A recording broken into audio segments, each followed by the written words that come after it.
Sometimes good guitars fail. Why is the question we're going to talk about it, so stick around.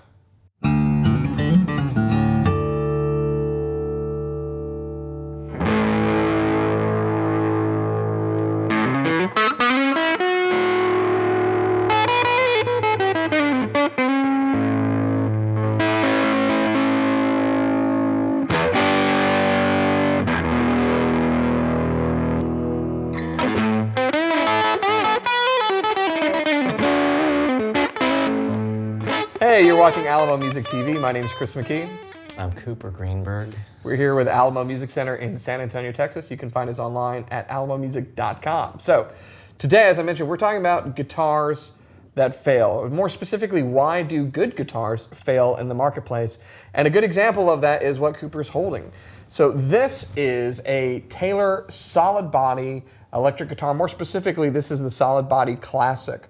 And I think this is a really good example of a really good guitar from a great manufacturer that failed in the marketplace and was ultimately discontinued.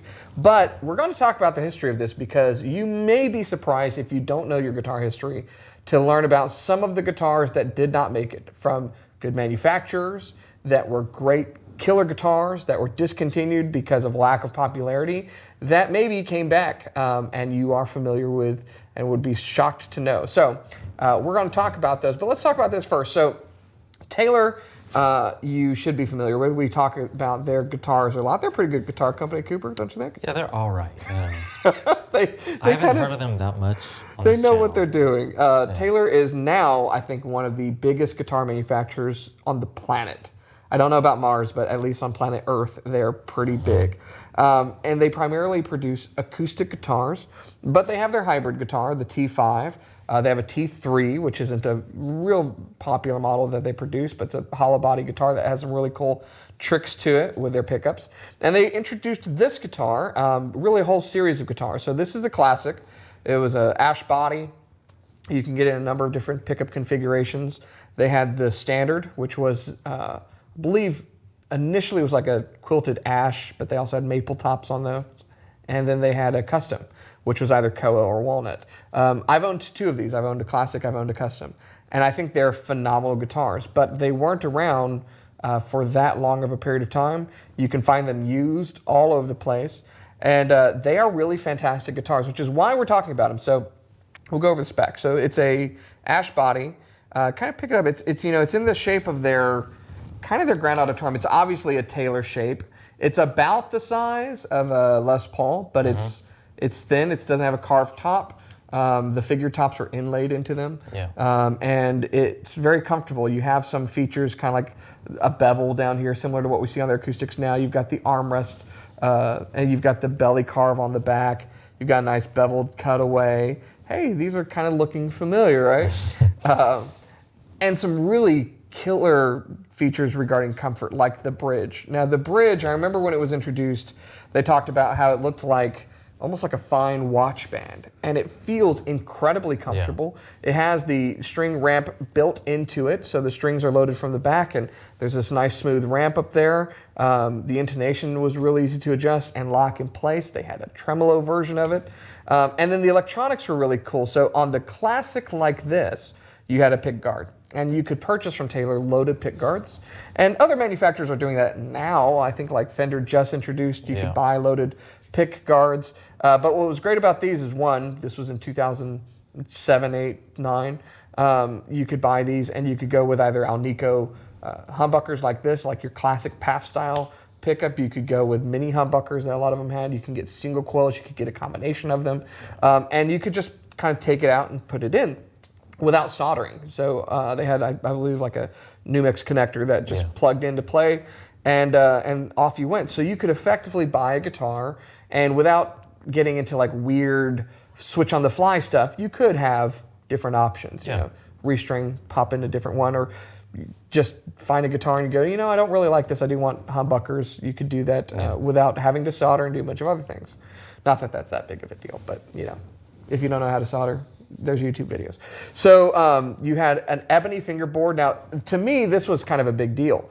There aren't very many electric guitars on the market that offer Ebony without charging astronomical sums for it. And that was standard on all of their options. So you have that nice snap, you have the great feel, and the durability of Ebony.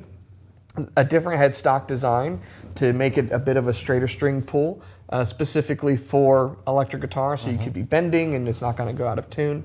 And then great finishes. So, you had the ash and a variety of transparent finishes like this red, or opaque finishes. There were glitter finishes, all sorts of stuff. Josh was sharing earlier, our Sasquatch behind the camera, of some stuff he really liked when they first came out, of like oranges and whatnot. Yeah. Or you could get the maple or the walnut or the koa. And it was made in the U.S. Yeah. And it came in a great case. And these started at, I think, around $1,300-1,400, about the price of a Strat.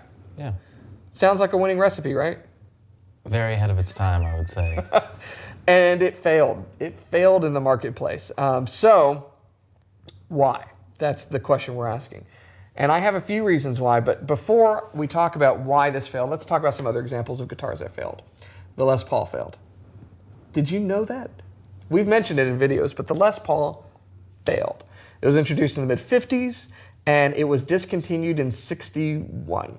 That's why when they do Gibson Custom Shop reissues, you don't see a '61 Les Paul reissue.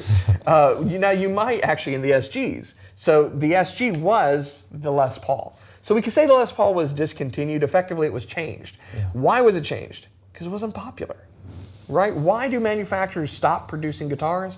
Because nobody's buying them, or not enough people are buying them. Yeah. And so the Les Paul that we love, like I own a Les Paul, I love a Les Paul. We talk about Les Pauls on this channel. It's one of the most popular electric guitars manufactured today, and it failed. It was replaced by a guitar kind of like this, red or black finish or white finish, double cutaway, thinner body, lighter weight, better access to the upper frets. I mean, there are benefits, we could say, to an SG over a traditional Les Paul. It's lighter, you have access to it.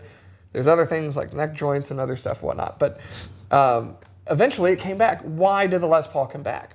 Do you know? People loving it. No, well, one particular guy loved it. Eric Clapton. Eric Clapton picked up a Les Paul, started playing it, and people were like, I have to have one of those. And so Gibson brings back the Les Paul. And that, that kind of happens. Believe it or not, artists often drive sales of guitars, particularly electric guitars, because we hero worship, right? We want to have the guitar that our guitar hero plays. And that was even more true in the past. And so him playing it saved the Les Paul. There's other guitars. You love a Jazzmaster. It's one of my favorites. And so I was asking obviously. this. Did you know that the Jazzmaster was a failure? I did not know that. No. It was a failure. So the Jazzmaster and the Jaguar were both introduced to be above a Stratocaster. Leo Fender designed them to be the creme de la creme of the Fender line with new features, their offset bodies and stuff, and they bombed. The Jazzmaster, designed for jazz musicians, ended up in the hands of surf musicians and punk rock musicians and stuff, and it didn't do well. The popularity of it now is in part due to artists finding them cheaply, and they were cheap because they failed, and using them in their music, and then they gained popularity because we suddenly appreciate it. It's not simply because this guy's playing it. Yeah.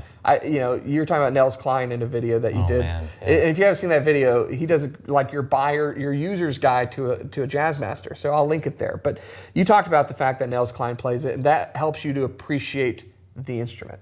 Yeah. And so that's, I think, what happens is maybe you don't have the exposure. A favorite artist starts playing it, you begin to appreciate it.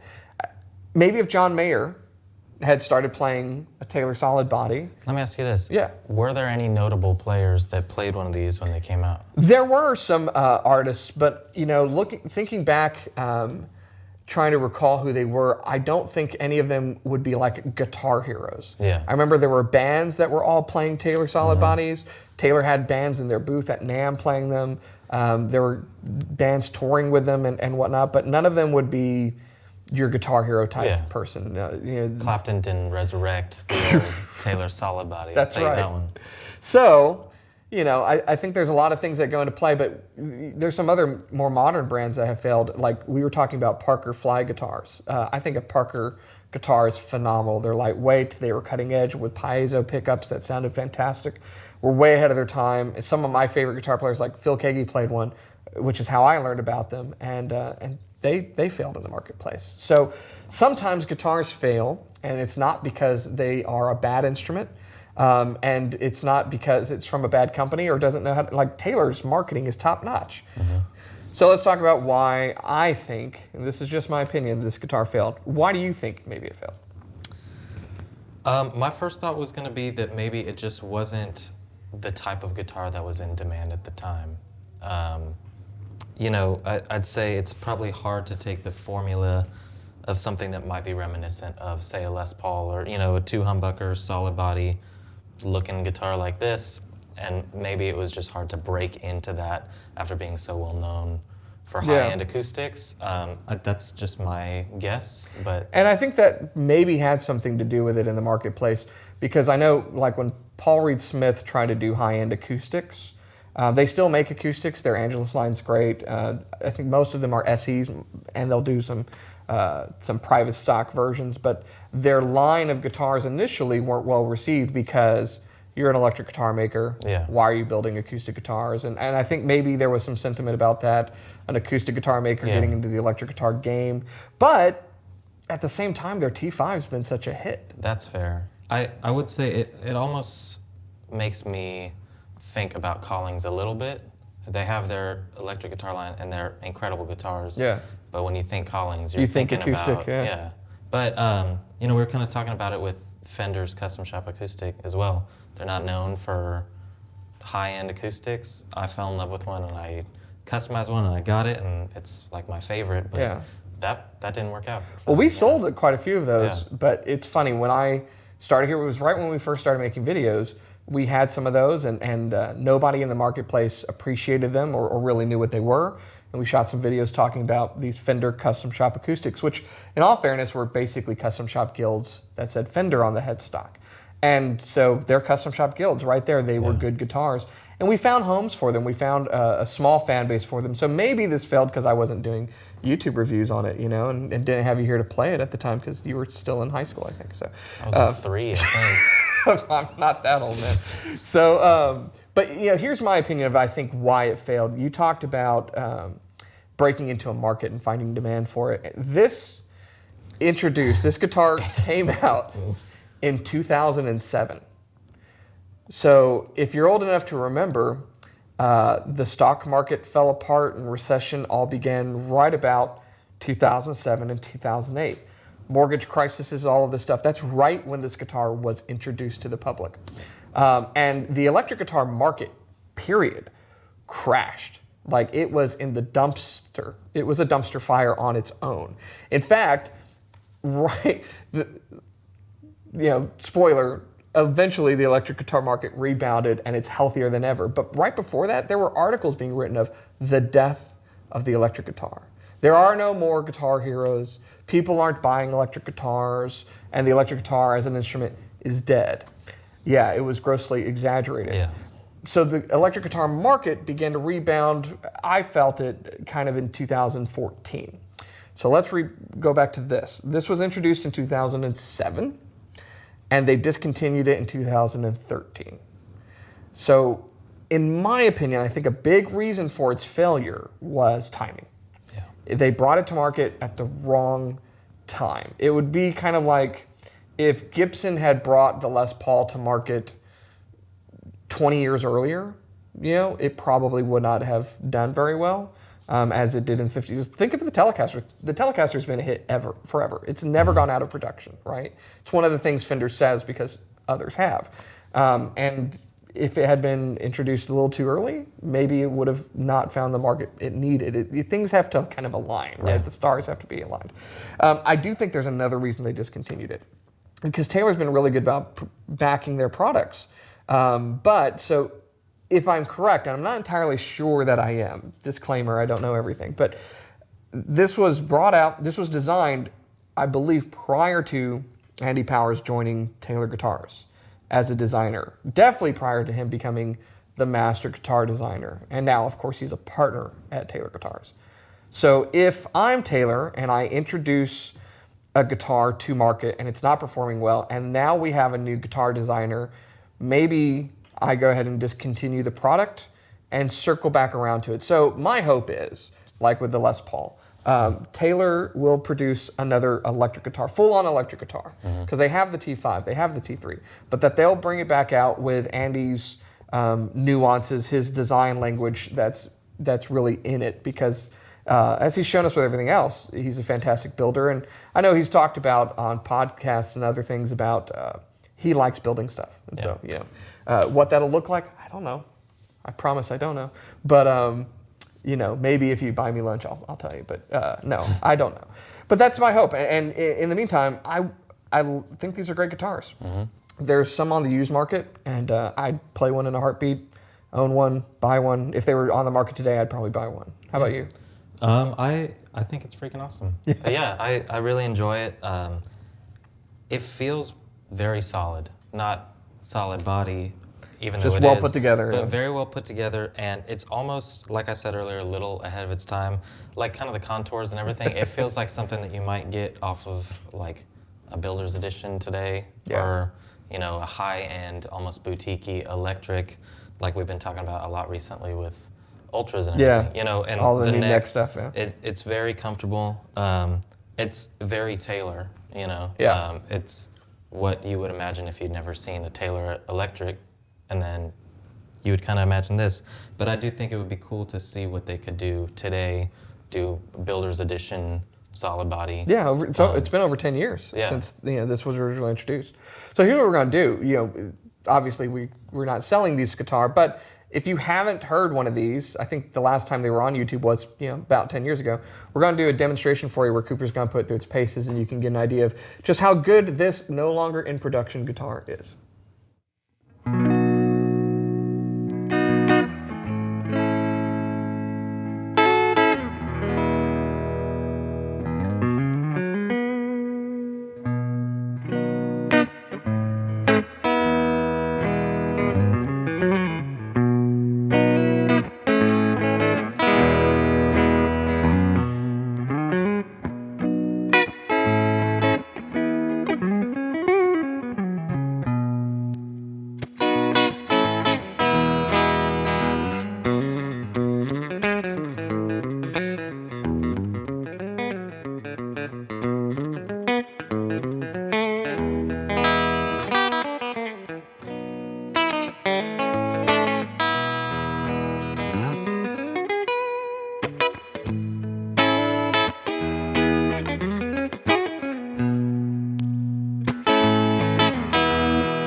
So there you have it. This is the Taylor Solidbody Classic that is no longer in production. And as we said at the outset, sometimes really good guitars just don't make it. And I think it's often to do with just market pressures and the need for certain things to align correctly. So with that said, here's what I encourage you to do. Maybe think outside the box. Look at stuff that manufacturers are coming out with. There's all sorts of new manufacturers, new design language, things that maybe aren't traditional, and you may be very pleasantly surprised with some of the things that are out there that color outside of the lines of what you're used to. And I think when we support builders, I just talked about this in reference to an acoustic guitar from Martin, the SC13E, which will be a different video that I'll link right there. We need to support that guitar. It's great design, and I'm glad Martin's doing it, but it's different. And so we need to support builders when they make good guitars. And feel free to bash them when they make bad guitars, and that's how we end up with great guitars. So anyways, if you have any comments about this, if you've played one, if you have your opinion of guitars that have failed, maybe justifiably or not, comment below. We want to hear from you. And if you're new to our channel, subscribe, turn on notifications, like our videos. We make them for you. Whether you're playing a brand new guitar that's still in production or you own a treasure that's been discontinued, the best guitar is the one you make music with. So keep it up. We'll see you next time. Bye. Bye.